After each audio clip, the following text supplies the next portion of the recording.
Hello, in this video I want to show you how to play the Brawl Stars. In this case I'll be using the Android smartphone. It's a Xiaomi. Here we need to go for our Google Play Store. Depending on what device you're using, you need to go for a specific store.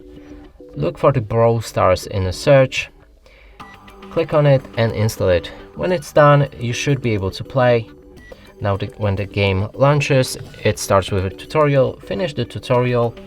Here, if you click on play, sometimes the game won't begin, as there might be a message that the event is unavailable. And now click on this button instead. Go for the showdown, then choose the mode. You can use the solo or duo with friends, for example.